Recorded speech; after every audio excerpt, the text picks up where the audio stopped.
என்ன கேட்குறாருன்னு சொன்னால், ரசூல் ஸல்லல்லாஹு அலைஹி வஸல்லம் அவர்கள் ஒரு சந்தர்ப்பத்தில் என்னிடமிருந்து உங்களுக்கு ஒரு செய்தி கிடைத்தால் அதை நீங்கள் அப்படியே மற்றவர்களுக்கு எத்தி வையுங்க.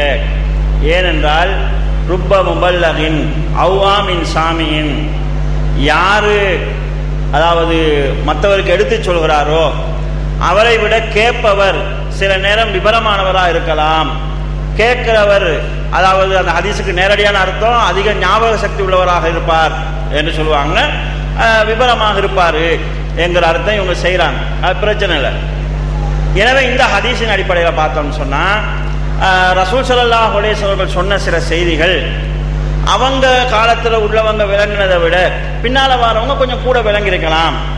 அப்படி விளங்கினதுனால நாங்கள் ஆய்வு பண்ணி இந்த சூனியத்தில் சிறுக்கு இருக்குது நம்ம சொல்லியிருக்கிறோம் என்கிற அளவுக்கு சொல்கிறாங்க. கண்ணியத்துக்குரிய சகோதரர்களே, இதில் முதலாவது இந்த ஹதீஸை நம்ம விளங்கணும். என்னன்னு கேட்டால், குர்ஆன் ஹதீஸில் சொல்லப்பட்டிருக்கக்கூடிய ஒரு விஷயத்தை பின்னால் வரவங்க கூட எப்படி விளங்கிக்குவாங்கன்னா, பின்னால் சில பிரச்சனைகள் வரும். அந்த பிரச்சனைகளுக்கு இந்த குர்ஆன் வசனத்தில் தீர்வு இருக்குது, இந்த ஹதீஸில் தீர்வு இருக்குது என்று மேலதிகமாக விளங்கிக்குவாங்க. உதாரணமாக டெஸ்ட் பேபி, குழந்தை பெற்றுக்கொள்றது இருக்குது. இதுக்கு அந்த காலத்தில் இருக்கிறவங்களுக்கு இதுக்கு விளக்கம் தெரியுமான்னு கேட்டால் தெரியாது, தெரிய வேண்டிய அவசியமும் கிடையாது. ஏன்னா அந்த காலத்தில் இப்படி ஒரு பிரச்சனை இருக்கலை. இப்போ இன்றைக்கு அந்த அதில் ஒரு பகுதி ஆகும்னு சொல்கிறாங்களே, எதை வச்சு ஆகும்னு சொல்கிறாங்கன்னா ஹதீஸை வச்சு தான் ஆகும்னு சொல்கிறாங்க. அந்த ஹதீஸில் இந்த விஷயம் இருக்கிற விஷயம் அந்த காலத்தில் சஹாபாக்களுக்கு தெரியாமல் இருந்திருக்கலாம், தாபியங்களுக்கு தெரியாமல் இருந்திருக்கலாம், தபு தாபியங்களுக்கு தெரியாமல் இருக்கலாம். இந்த கேள்வி கேட்ட தம்பிய மாதிரியே ஆய்வு செய்யக்கூடிய ஆட்களுக்கு அது விவரமா தெரிஞ்சிருக்கலாம், பிரச்சனை இல்லை. ஆனால் இந்த சூனியம் என்கிற விஷயம் இருக்குதே, இது இன்றைக்கு நேற்றைக்கு வந்த விஷயம் கிடையாது, ரசூலுல்லாஹ் காலத்தில் வந்ததும் கிடையாது. நூஹ் அலைஹிஸ்ஸலாம் காலத்தில் இருந்து இந்த பிரச்சனை சொல்லிட்டு இருக்கிறாங்க. அவ்வளவு நபிமார்களுடைய காலத்தில் வந்தும் இப்படி ஒன்று இருக்குது, பாதிப்பு இருக்குதுங்கிறத நீங்க நம்புனீங்கன்னா முஸ்லிக்கா போயிருவீங்கன்னு ஒரு நபியும் சொல்லலன்னு சொன்னா, இவங்க தான் புதுசா ஆய்வு கண்டிச்சு சொல்றாங்கன்னு சொல்லி சொன்னா, இவ்வளவு காலம் அல்லாஹ் தஆலா இந்த முஸ்லிம் உம்மத்தை சிறுக்குல தான் வச்சுட்டு இருந்தானா? நபிமார்களே அந்த நிலையில தான் வச்சுட்டு இருந்தானா? ரசூலுல்லாஹ் காலத்திலேயே ஒரு பிரச்சனை வருது. மதீனாவுக்கு ரசூல் ஸல்லல்லாஹு வராங்க, சஹாபாக்கள் வராங்க. 17 மாதங்கள் அல்லது 16 மாதங்கள் அவங்களுக்கு குழந்தையே கிடைக்கல சஹாபாக்களுக்கு. அப்போ ஒரு வதந்தி பரப்பப்பட்டுருச்சு, யூதர்கள் உங்களுக்கு சூனியம் செஞ்சிட்டாங்க, அதனால உங்களுக்கு குழந்தை கிடைக்காது என்று ஒரு வதந்தி பரப்பப்பட்டுச்சு. செஞ்சாங்கிறது உறுதியா வரல, ஒரு வதந்தி. இது சஹாபாக்களுக்கு கவலை உண்டாக்குச்சு. அபூபக்கர் ரலியல்லாஹுடைய மகள் அஸ்மா ரலியல்லாஹு தான் முதலாவது குழந்தை கிடைக்குது. குழந்தை கிடைச்சனே சஹாபாக்கெல்லாம் தக்பீர் சொன்னாங்க. அபூபக்கர் அவங்க அந்த குழந்தைய எடுத்துட்டு மதீனாவெல்லாம் சுத்தினாரு. என்னடா புள்ள கிடைக்காதுன்னு சொன்னீங்க, நமக்கு குழந்தை கிடைச்சிருச்சுன்னு சொல்லி சுத்தினாங்கன்னு புகாரில ஹதீஸ் வருது. அப்ப அந்த மாதிரி ஒரு பிரச்சனையை உண்டாக்கி சஹாபாக்கள் கவலைப்பட்டிருக்கிறாங்கடா, அந்த சந்தர்ப்பத்திலேயாவது இப்படி ஒன்று கிடையாது இருக்குது நம்பினாலே முஸ்லிக்கா போயிடுவீங்கிறத ரசூலுல்லாஹ் சொல்லியிருக்கணுமா இல்லையா? அப்ப ரசூலுல்லாஹ்வை விட மேலதிகமான ஒரு ஆய்வு செய்யறவங்களா ஆயிட்டாங்கன்னா அந்த மாதிரி ஒரு ஆய்வு நமக்கு தேவையில்லை. நாங்க என்ன ஆய்வை ஏற்றுக்கொள்ளணும்னு சொல்லிச்சுன்னா, ஆய்வுகள் இருக்குது, காலத்துக்கு காலம் பிரச்சனைகள் வரும். குர்ஆனை வச்சு ஹதீஸை வச்சு புதிதாக வரக்கூடிய பிரச்சனைகளுக்கு சட்ட தீர்வுகள் சொல்லுங்க. அதுல இஜ்திஹாத் இருக்குது. இஸ்லாமிய அக்கீதா என்கிறது ஆய்வுக்கு உட்பட்டது கிடையாது, சொல்லப்பட்டதை நம்பிட்டு போங்க, சொல்லப்பட்டதை ஈமான் கொள்றதுங்கிறது. இப்ப இவங்க சூனியத்துல இருக்குது, அதுக்கு தாக்கம் இருக்குது நம்புனா முஸ்லிக்குன்னு சொல்றது ஆய்வு பண்ணி சொல்ற விஷயம் கிடையாது. அந்த காலத்துல இருக்குது, ரசூலுல்லாஹ் சொல்லலன்னு சொன்னா அப்ப ரசூலுல்லாஹ்வுக்கு அல்லாஹ் சொல்லல என்கிறது அர்த்தம். எனவே கண்ணியத்துக்குரிய சகோதரர்களே, இது ஆய்வினுடைய வட்டத்துக்குள்ள வர்றது கிடையாது. நீங்க வேற ஆய்வு செய்யுங்க. இப்ப இன்னைக்கு வேற வேற பிரச்சனைகளுக்கு ஆய்வு செய்றீங்க, சந்திர மண்டலத்துக்கு போனா எப்படி தொழுகிறது ஆய்வு செய்றீங்க, பிரச்சனை இல்லை, அதுல சொல்லுங்க. சரியா இருந்தா அவங்களுக்கு 2 கூலி கிடைக்கும், பிழையா இருந்தா 1 கூலி கிடைக்கும், அல்லாஹ் குற்றம் பிடிக்க மாட்டான். ஆனால் இஸ்லாமிய அக்கீதா அந்த காலத்துல இருந்து ஒன்று ரசூலுல்லாஹ் சொல்லாம போய்த்தாங்க, நாங்க தான் சொல்றோம்னு சொல்லி சொன்னா அது ஒரு தவறான பார்வை. அடுத்தது நான் இதை ஒரு முரண்பாட்டை சொல்லத்தான் நான் சொன்னேன். என்ன முரண்பாடு? நம்மள முஸ்லிக்குன்னு சொல்றீங்க, அவங்கள முஸ்லிக்குன்னு சொல்லல. ஏன் அவங்கள முஸ்லிக்குன்னு சொல்லலைன்னா, அந்த காலத்துல யாரும் சொல்லலைன்னு சொல்லி சொன்னீங்க. ஆனா இந்த ரமலான்ல ஒரு 33 நிமிஷம் சொல்லி இருக்கிறாங்கன்னு பேச்சிருக்கிறீங்க. இது முரண்பாடு. இப்ப நீங்க அந்த சொன்னாங்கன்னு சொல்லிட்டீங்களே, அபூபக்கர் ஜஸாஸ் சொல்லிட்டாரு, அவங்க இவங்க சொல்லியிருக்கிறாங்க, ஃபத்ஹுல் பாரியில அதாவது இவருக்கு இப்னுல் கையும் குறிப்பிட்டிருக்காங்க சொல்லிட்டீங்க இல்லையா, அந்த கிதாபை பார்த்ததுக்கு பிறகு உள்ளவங்களையாவது நீங்க முஸ்லிம்னு சொல்லணுமா இல்லையா என்கிற முரண்பாட்டை சொல்றதுக்காக தான் நான் சொல்றேன். இந்த முரண்பாடை நீங்க இன்னும் கலையாத வரையில அது ஒரு வழிகட்டுக்கான அடையாளமாக இருக்குது என்கிற தகவலை சொல்லியிருக்கிறோம். ஆய்வு என்கிறது வேற, இது ஒரு அதாவது இஸ்லாமிய நம்பிக்கையில இல்லாத ஒரு புதிய கொள்கையை கொண்டு வந்திருக்குது. நம்ம நினைக்கக்கூடாது கூட்டுதுவா தான் பிதுஅத்து புதுசா வந்தது. இஸ்லாத்துல இல்லாத ஒரு கொள்கை கொண்டு வரப்பட்டால் அது கொள்கை ரீதியான பிதுஅத்து. அந்த வகையில ஒரு பிதுஅத்தான ஒரு சிந்தனை தான் சூனியத்துக்கு தாக்கம் இருக்குது நம்புறவன் முஸ்லிம்ங்கிறது பிதுஅத்தான ஒரு சிந்தனை. சகோதரி என்ன கேட்குறாங்கடா, அல்லாஹ் நாடினால் சூனியத்துக்கு பாதிப்பு இருக்குது நீங்க சொல்றீங்களே,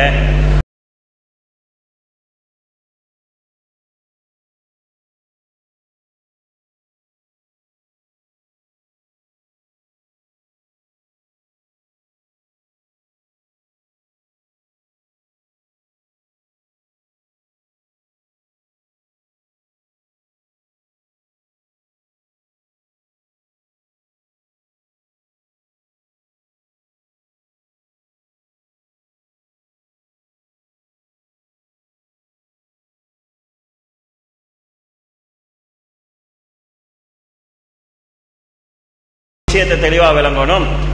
அல்லாஹ் நாடினால் சூனியத்தினால பாதிப்பு ஏற்படலாம் என்கிறது நாமெல்லாம் சுயமாக சொன்னா இதே மாதிரி கேள்வியை கேட்டு அப்படி சொல்லாதீங்கன்னு சொல்லலாம்.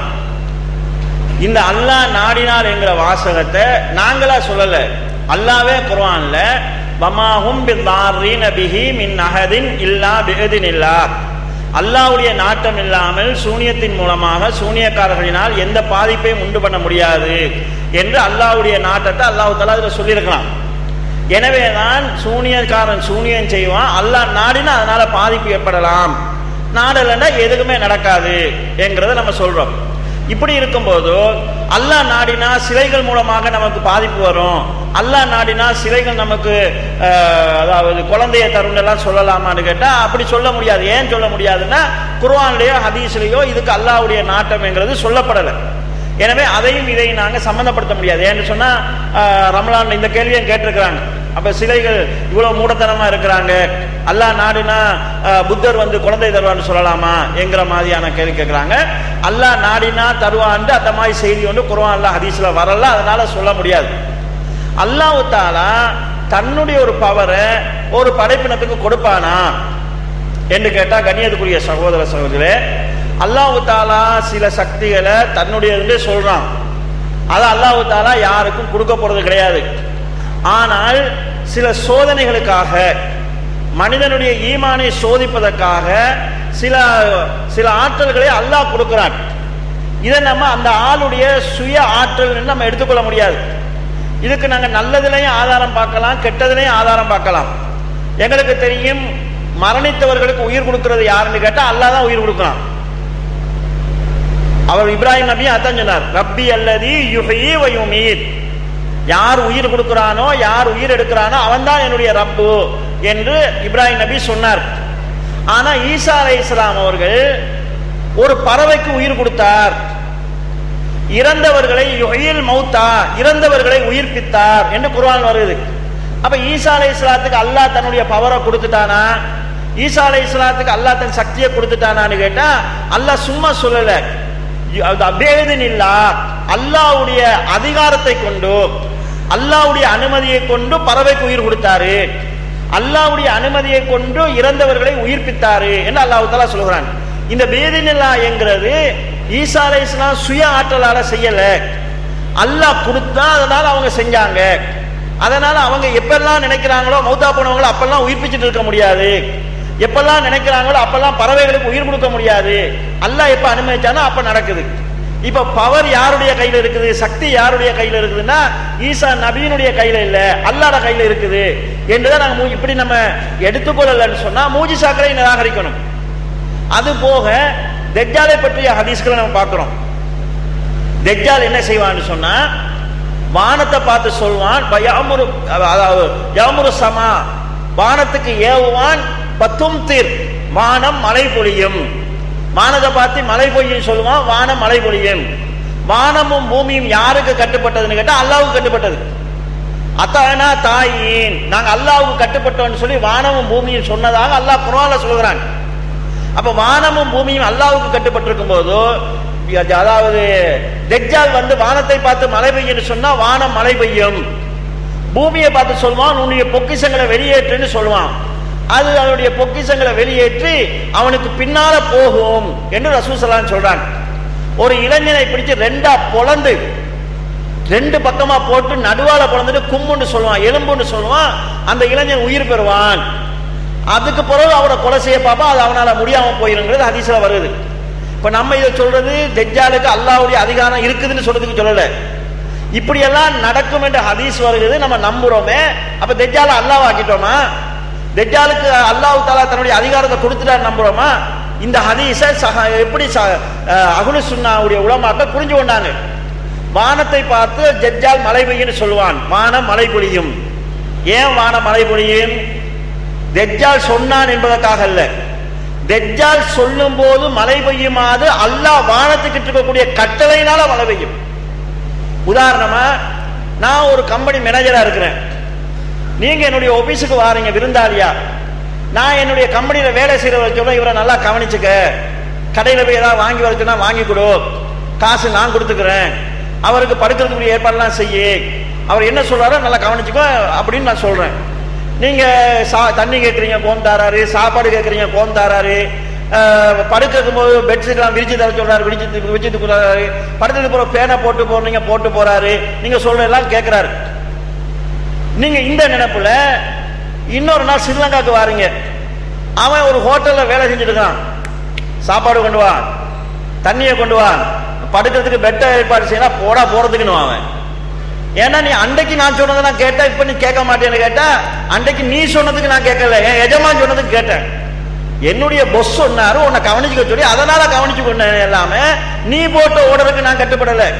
இதே மாதிரி தஜ்ஜால் வானத்துக்கு ஓர்டர் போடுவான், வானம் அவன் சொல்லுகிற போது பெய்யும், அவன் சொன்னாங்கிறதுக்காக அல்லாஹ் அதுக்கு ஒரு ஓர்டர் போட்டிருக்கான். தஜ்ஜால் வருவான், உன்னை பார்த்து வானத்தில் மழையை பெய்யுன்னு சொல்லுவான், அப்ப நீ பெய்ய. எதுக்குன்னு கேட்டா மனுஷனை சோதிக்கிறதுக்கு. இதே போல சூனியக்காரன் சூனியத்தை செய்வான். இந்த சூனியத்தின் மீது நம்பிக்கை வச்சு சூனியக்காரனுக்கு பின்னால மக்கள் போறாங்களா? போக வேணான்னு சொன்னதுக்கு போறோம், அங்க போறானா? நோய் நொடி வந்தா அவன்கிட்ட போய் மருந்துக்கு வழி பார்க்கறானா?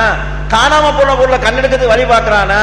இந்த மாதிரி போகக்கூடாதுன்னு சொல்லி இருக்கிறேனே, இவன் போறானா இல்லையா, இவன் ஈமா என்ன, கட்டுப்படுறானா இல்லையா என்று பார்க்கறதுக்கு சில வேலைகளில் அவங்க செய்யறத அல்லாஹ் தஆலா நாடுறார். சூனியம் பழிச்சதுன்னு சொன்னா சூனியக்காரனுக்காக அல்ல, சூனியக்காரனாலையும் இல்லை, அல்லாஹ் நாடுனா அதனால பழிக்குது. எனவே இங்கு சக்திங்கிறது அதிகாரம்ங்கிறது அல்லாஹ்ட கையில இருக்குது. நம்ம இதை ஏன் சொல்றோம்னு சொன்னா அல்லாஹ்வே சொன்னதுனால சொல்றோம். அல்லாஹ் இந்த வார்த்தையை சொல்லலன்னு சொன்னா, ஹதீஸ்லயும் அதுக்கு தாக்கம் இருக்குது என்று சொல்லக்கூடிய வாசகங்கள் எதுவும் வரலன்னு சொன்னா சூனியத்துக்கு எந்த பாதிப்பும் இல்லைன்னு சொல்லி கொண்டுதான் இருப்போம். எனவே கண்ணியத்துக்குரிய சகோதரர்களே, இந்த வாசகம்ங்கிறது குர்ஆன்ல வந்தது. சூனியக்காரனால தாக்கம் வருதுன்னு சொல்லி சொன்னா சூனியக்காரனுடைய சொந்த பவர் கிடையாது, அவனுக்கு எந்த ஆற்றலும் கிடையாது. அல்லாஹ் நாடாம அவனால எதுவுமே செய்ய முடியாதுன்னு அல்லாஹ் தஆலா சொல்றாங்க. அப்ப இந்த சக்திங்கிறது அல்லாஹ்வுடைய கையில இருக்குது. இதை நம்ம ஏற்றுக்கொள்ளலன்னு சொன்னா, ஈசா அலைஹிஸ்ஸலாம் இறந்தவர்களை உயிர்ப்பிச்சாருங்கிறத ஏற்றுக்கொள்ளக்கூடாது. ஈசா அலைஹிஸ்ஸலாம் அவர்கள் மண்ணால ஒரு பறவையை செய்து ஊதுனாங்க, அது பறந்துச்சுங்கிறத ஏற்றுக்கொள்ளக்கூடாது. சுலைமான் நபி வானத்துல பறந்தாங்கிறத ஏற்றுக்கொள்ளாது. எப்படி மனுஷன் பறக்கிறது? மனுஷ சக்திக்கு அப்பாற்பட்டது தானே அது என்று கேட்டா அல்லாஹ் கொடுத்தான். சுலைமான் நபி அவரோட பவர்ல செஞ்சாரா கேட்டா அவருடைய பவர்ல செய்யல, அல்லாஹ் கொடுத்தான் என்கிற அந்த இடத்தை எடுத்துக்கணும். எதுக்கெல்லாம் அல்லாஹ் கொடுப்பான்னு வரலையோ அதை நம்ம இதோட டச் பண்ணக்கூடாது. அவங்க கேட்கிறாங்க என்னன்னு கேட்டா, அல்லாஹ் நாடினால் மௌத்தா போவான்னு சொல்லுவீங்களா, அல்லாஹ் நாடினா சாப்பிடுவான்னு சொல்லுவீங்களா? அதுதான் அல்லாஹ் மௌத்தாக மாட்டான்ங்கிறது குர்ஆன்ல வந்திருக்குது. அல்லாஹ் தூங்க மாட்டான்ங்கிறது குர்ஆனுக்கு, நாடினால்ங்கிறது அதுக்குள்ள மரியாதைக்கு வர்றது. இது அல்லாஹ்வோட விளையாடுறது. உதாரணம் என்ன சொல்லுவாங்கன்னா, சில விஷயங்களை இல்லை என்று சொல்ல வேண்டிய அவசியம் கிடையாது. நீங்க உதாரணமாக ஒரு நாட்டில் முதலமைச்சர் இருக்கிறார், அவரை பத்தி நீங்க புகழ்றீங்க. இங்க உள்ளவங்க வித்தியாசமா எல்லாம் புகழ்றாங்க, இதய தெய்வங்கிறாங்க, கருணை தாயங்கிறாங்க, என்னென்னலாம் சொல்லி புகழ்றாங்க. இப்படி புகழ்றாங்க. அவர் அதாவது தர்மம் உள்ளவர், ஆற்றல் உள்ளவர், அதிகாரம் உள்ளவர். நீங்க ஒரு ஆளை புகழ்றீங்க, ஒரு அமைச்சர் முதல்வரை போய் புகழ்றீங்க. எங்கள் முதல்வர் எப்படிப்பட்டவர் தெரியுமா? அவருக்கு சொறி இல்லை, சிரங்கு இல்லை, அவருக்கு காய்ச்சல் இல்லை, தடுமல் இல்லை, அவருடைய மேல ஊத்த இல்லை, அழுக்கு இல்லை. இப்படி போனா அவன் என்ன செய்வான்? ஏத்துக்குவானா? எதெல்லாம் குறை என்று இருக்குதோ அது அல்லாஹ்வுக்கு இல்லை என்றது. அது தனித்தனியாக அல்லாஹ்வுக்கு அது இல்லை இது இல்லைன்னு சொல்ல வேண்டிய அவசியம். எல்லா விதமான குறைகளை விட்டும் அப்பாற்பட்டவன் என்று அல்லாஹ்வை சொல்லியிருக்கின்ற போது இப்படி வந்து அல்லாஹ் தூங்குவான்னு சொல்லுவீங்களா? அல்லாஹ் நான்னா? அல்லாஹ் சாப்பிடுவான்னு சொல்லுவீங்களா? அவங்க நான் அல்லாஹ் நான்னா? அல்லாஹ் தாலா நான்னா மௌத்தா போயிடுவான்னு சொல்லுவீங்களா?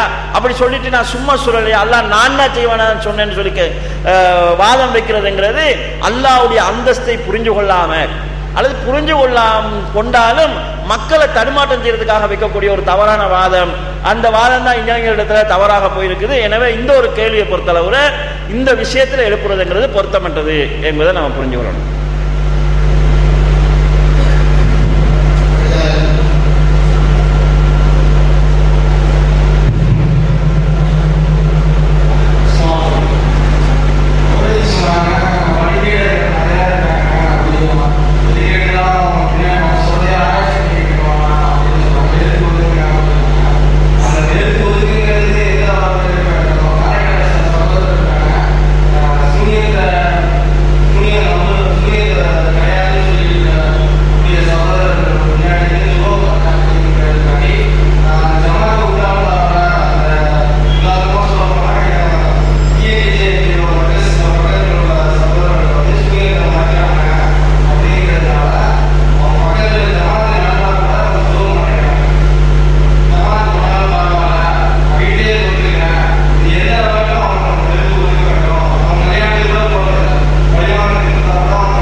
அதாவது வழிகட்ட சிந்தனையில் இருக்கிறவர்களை நாம் எந்த அளவுக்கு வெறுத்து ஒதுங்கணும் என்று கேட்டால், அவங்களுடைய வழிகேடு எந்த அளவுக்கு இருக்குதோ அந்த அளவுக்கு நம்ம வெறுக்கணும்.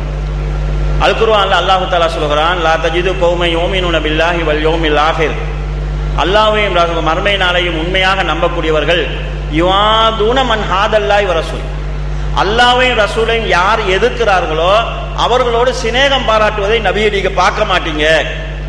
உண்மையா அல்லாஹ்வையும் மறுமையை நம்புறவங்க அல்லாஹ்வையும் ரசூலையும் எதிர்க்கிறவர்களோடு சிநேகம் கொள்ள மாட்டாங்க என்று அல்லாஹ் தஆலா சொல்கிறாங்க. இந்த குர்ஆன் வசனத்துடைய அடிப்படையில் யாரெல்லாம் தெளிவாக அல்லாஹ்வுக்கு ரசூலுக்கு எதிரான சிந்தனைகளை பிரச்சாரம் செய்கிறாங்களோ அவங்களை நம்ம வெறுக்கணும். இந்த வெறுப்பு சில நேரங்களில் ஒருவர் அந்த கொள்கையில் அவர் இருக்கக்கூடிய நிலைப்பாட்டை பொறுத்து, சிலர் அப்பாவிகளா இருப்பாங்க, தெரியாதனமா மாட்டிருப்பாங்க, வெறுக்கிறேன்னு சொல்லி நம்ம அவங்களை முழுமையா ஒதுங்குறது கிடையாது, அவங்களுக்கு நம்ம தௌவா செய்ய வேண்டியிருக்குது. ஆனா தீவிரமா இந்த கருத்தை சொல்லி அதுல அவங்க விடாப்பிடியாக இருக்கிறாங்கன்னு சொல்லி சொன்னா அவங்களுடைய அந்த தவறான கொள்கைக்காக அவர்கள் மீது உள்ள வெறுப்பை நம்ம வெளிப்படுத்த வேண்டியிருக்குது. ஏன் நான் இதை சொல்கிறேன்னு சொல்லி சொன்னா, அதாவது தவறான வழிகட்ட கொள்கைன்னு நல்லா தெளிவா தெரிஞ்சு கொண்டு அந்த காலத்துல அப்படி செஞ்சிருக்கிறாங்க, இந்த காலத்துல இப்படி செஞ்சிருக்கிறாங்க என்கிற அடிப்படையில மக்கள் நெருங்கி போறாங்க. குறிப்பாக யாரெல்லாம் சஹாபாக்களை குறைத்து பேசுறாங்களோ அவர்கள் மீது வெறுப்பை வெளிப்படுத்துவதுங்கிறது அஹ்லு சுன்னாவுடைய அடிப்படைகள் உண்டு. அந்த அடிப்படைகளை பொறுத்தளவு நம்ம அவங்கள மேல வெறுப்பை காட்ட வேண்டியிருக்குது. அதெல்லாம தொண்டர்கள் இருக்கிறாங்க, இப்ப சில நேரங்களில் இங்க இருக்கக்கூடிய சகோதரர்கள் எதிர்த்தாங்கன்னு சொல்றீங்க, நல்ல பிள்ளைகள் இருப்பாங்க, மார்க்கத்தை பின்பற்ற ஆர்வம் உள்ளவங்க இருப்பாங்க, தவறான ஒரு தூண்டுதலின் காரணமாக இந்த மாதிரி வந்தவங்க இருப்பாங்க. இவங்களுடைய அறியாமையின் காரணமாக இவங்க மேல நம்ம அனுதாபப்பட்டு அவங்களுக்கு சத்தியத்தை சொல்றதுக்கான முயற்சி செய்யணும். சூனியம் இருக்குது, அதுல தாக்கம் இருக்குது என்று சொல்றவங்களை முஸ்லிக்குகள் என்று சொல்லி நமக்கு பின்னால தொழக்கூடாதுன்னு ஒதுங்கி இருக்கிறவங்களை பொறுத்தளவுல மார்க்க ரீதியான ரோசம் என்கிற அடிப்படையில் நம்ம அவங்களுக்கு பின்னால தொழாம இருக்கிறோம்னு சொல்லி சொன்னா அது வர வைக்க வேண்டியதுதான். ஏன் நான் இதை சொல்றேன்னு சொல்லி சொன்னா, சில பகுதிகளில் எப்படி யோசிக்கிறாங்கன்னா, ஒரு பள்ளி இருக்குது, அங்க கூட்டுதுவா ஓதக்கூடிய விதத்துல ஜும்மா செய்வாங்க, வேற நமக்குன்னு ஒரு பள்ளி இல்லை, இவங்க நம்மள காபீர்னு சொல்லக்கூடிய ஒருத்தன் இங்க ஜும்மா செஞ்சுட்டு இருக்கிறான். இவங்க என்ன பாக்குறாங்கடா, அவங்க கூட்டுதுவா ஓதுறாங்க, பிதஅத் செய்யறாங்க, அவங்களுக்கு பின்னால் தொழுகிறதா, இவங்களுக்கு பின்னால் இவங்க தௌஹீத் தானே சொல்றாங்க. அப்ப காபீர்னு சொன்னா அதை ஏற்றுக்கொண்டு அப்படி தொழுகிற, அவங்க கூட்டுதுவா ஓதுறது பிதஅத்னு சொன்னா சூனியத்து இருக்குது, அதுல தாக்கம் இருக்குதுன்னு சொல்றவங்க முஸ்லிக் என்று சொல்வதும் பிதஅத் தான், பெரிய பிதஅத். ஹதீஸ்களை நிராகரிப்பதும் பிதஅத் தான், சஹாபாக்களை குறைத்து சொல்வதும் பிதஅத், அந்த வழிகேடு தான். அப்ப இந்த வழிகட்டை நம்ம அங்கீகரிச்சு எப்படி அந்த வழிகட்டை நிராகரிக்கிறது? அவனாவது உங்களை முஸ்லீமா அங்கீகரிச்சுவான இந்த மாதிரி ஒரு நிலைப்பாடு இருக்குன்னு சொல்லி சொன்னா அந்த இடத்தை நம்ம புறக்கணிக்கிறதுங்கிறது அது இந்த அசத்தியத்தில் இருக்கிறவங்களை வெறுப்பை வெளிப்படுத்துவதில் ஒரு வழிமுறை தான். எனவே கண்ணியத்துக்குரிய சகோதரர்களே, நான் இதை ஏன் சொல்கிறேன்னு சொல்லி சொன்னா, பொதுவாக அரபியில் ஒன்று சொல்லுவாங்க, நீ ஒன்றை நேசித்தாய் என்று சொன்னா அது உன்னை குருடனாக்குன்னு செவிடனாக்குன்னு சொல்லுவாங்க. ஒன்றை நம்ம அளவுக்கு மீறி நேசிக்க ஆரம்பிச்சிட்டோம்னு சொன்னா அதுல உள்ள குறை நமக்கு தெரியாத அளவுக்கு நம்மளை குருடனாக்கிறோம், அதுல உள்ள பிழைகளை நம்ம புரியாத அளவுக்கு நம்மளை காதை செவிடாக்கிறோம். எனவே முதல்ல அந்த அந்த போலியான ஒரு மகபத் இருக்குது, அதை இல்லாமக்கிட்டு நடுநிலையா இருந்து பார்க்கறதாக இருந்தா பாருங்க, நடுநிலையாக இருந்து கேட்கறதாக இருந்தா கேளுங்க. அந்த அளவுக்கு அறிவு ஆற்றல் இல்லையா, உங்களோட ஈமான உங்களோட மனசுல குழப்பத்தங்களை உண்டாகி கொள்ளாம இருக்கிறதுக்கு யார் சரியான வழியில மார்க்கத்தை சொல்றாங்களோ அதை மட்டும் கேட்டுட்டு அந்த அந்த அடிப்படையில் அனுசரித்து செல்லக்கூடிய ஒரு வழிமுறையை கடைபிடிங்கிற அடிப்படை தான் சொல்கிறேன். அந்த இது குர்ஆன் சுன்னாவுடைய அடிப்படைக்கு உட்பட்ட ஒரு செய்தி தான். அதாவது குர்ஆன்ல அல்லாஹ் தஆலா வமாஹும் பில்லாரீன பிஹி மின் அஹதின் இல்லா பிஇذن இல்லா, அல்லாஹ்வுடைய நாட்டம் இல்லாமல் சூனியக்காரர்களால் எதுவும் செய்ய முடியாது என்று அல்லாஹ் தஆலா சொல்கிறான். இதனுடைய அர்த்தம் அல்லாஹ் நாடுனா அதுல பாதிப்பு இருக்குது, பாதிப்பு ஏற்படுறதுக்கு வாய்ப்பு இருக்குது என்கிறதா இதனுடைய அர்த்தம்னு சொல்லி சொன்னா, சூனியக்காரனுக்கு அல்லாஹ்வுடைய ஆற்றல் கொடுக்கப்படுதா என்கிற அடிப்படையில் கேள்வி கேட்குறாங்க. இந்த அடிப்படையை பொறுத்தவரை நான் ஏற்கனவே சொன்னேன், அல்லாஹு தஆலா உலகத்தில் உள்ளவங்களை சோதிக்கிறான். அப்படி சோதனைக்கு அல்லாஹு தஆலா தஜ்ஜாலுக்கு சில பவரை கொடுக்குறான், தஜ்ஜால் மூலமாக சில அற்புதங்களை செய்ய வைக்கிறான். இதனால தஜ்ஜால் அல்லாஹ்வுடைய அந்தஸ்துக்கு போயிட்டாங்கிற அர்த்தம் கிடையாது. தஜ்ஜாலை வச்சு அல்லாஹு தஆலா மற்றவங்களை சோதிக்கிறான். அதே போல சூனியக்காரர்களை வச்சு அல்லாஹு தஆலா சோதிப்பதற்காக நாடினால் சில தாக்கங்கள் ஏற்படலாம். இது நம்ம கற்பனையா சொல்றது கிடையாது. நம்ம இதை புரிஞ்சு கொள்ள வேண்டும்னா ஒரு விஷயத்தை தெளிவாக விளங்கிக் கொள்ளணும்.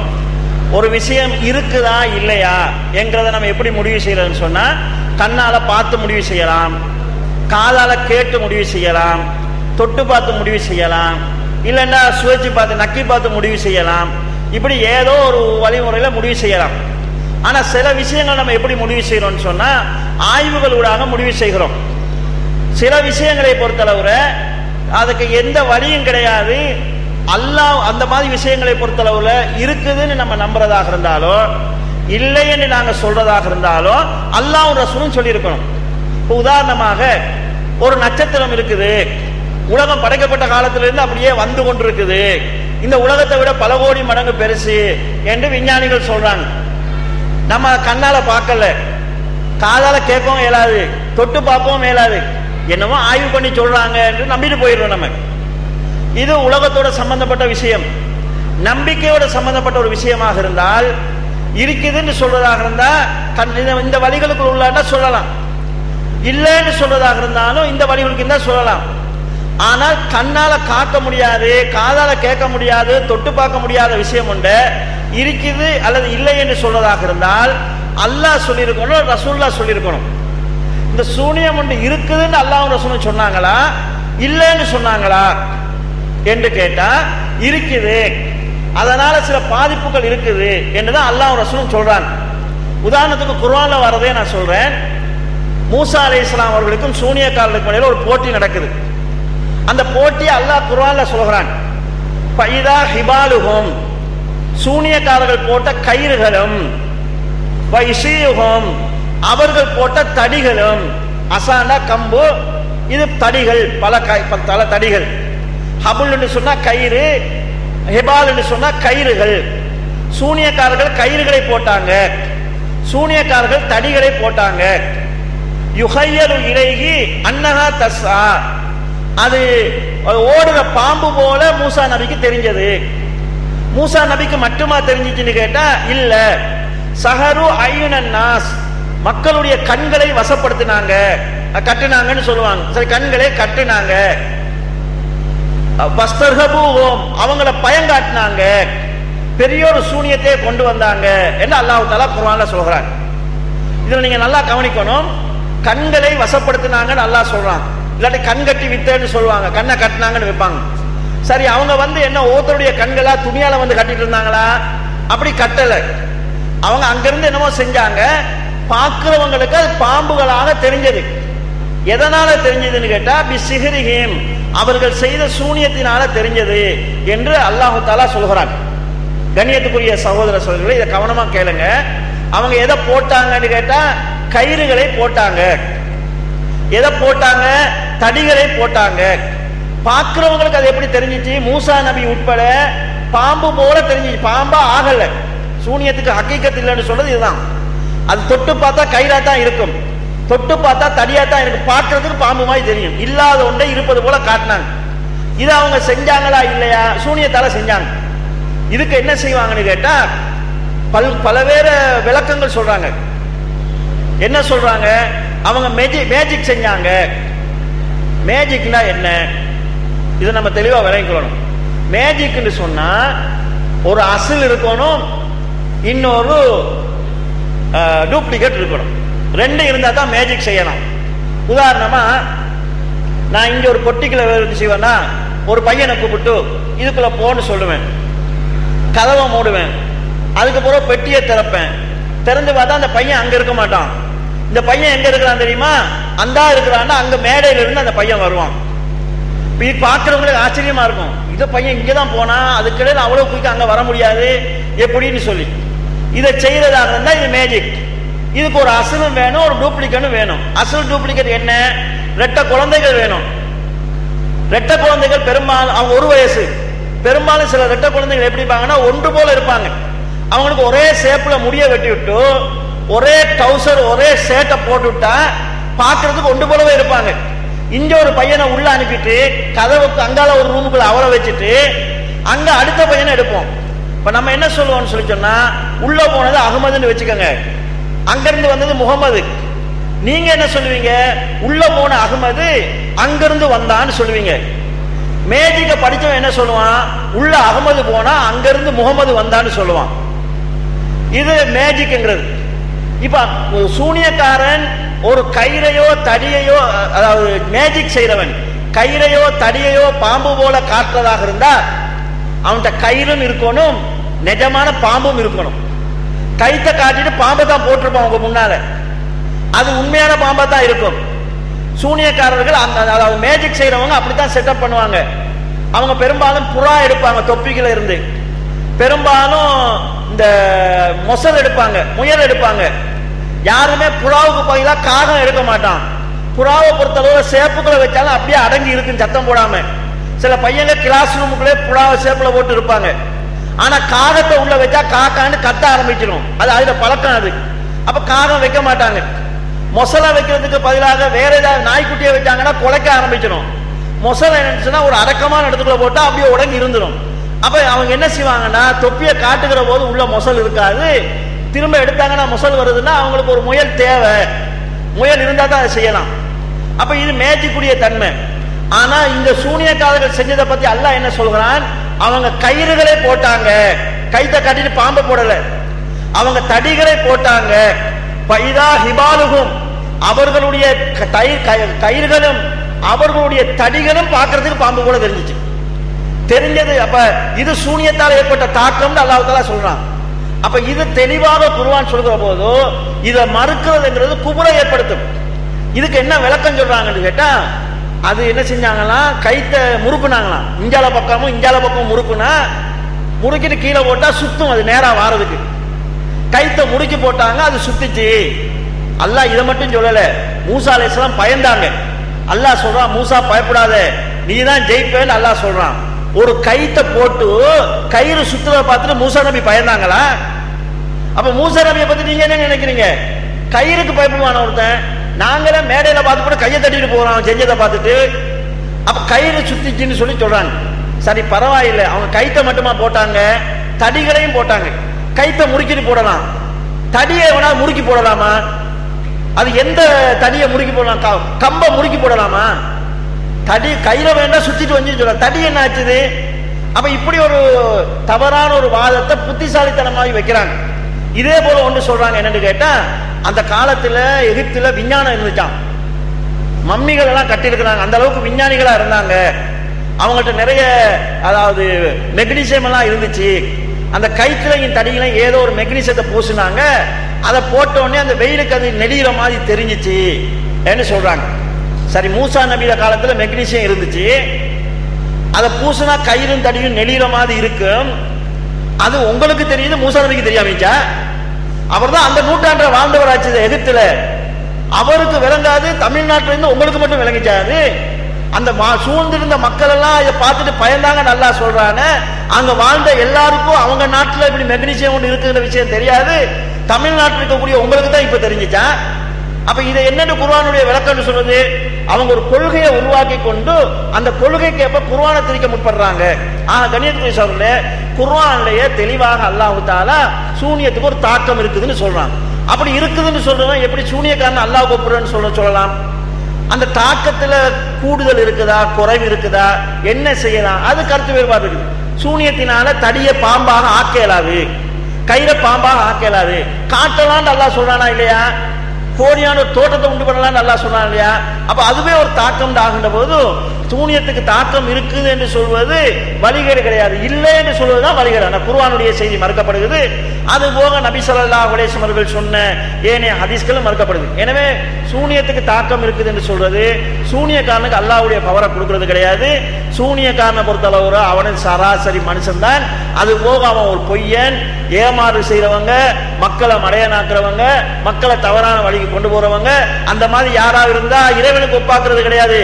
அவங்க கிட்ட போகவே கூடாது என்று இஸ்லாம் சொல்லுது. அவன் போனோம்னு சொன்னா 40 நாள் தொழுகை அங்கீகரிக்கப்படாது என்று இஸ்லாம் சொல்லுது.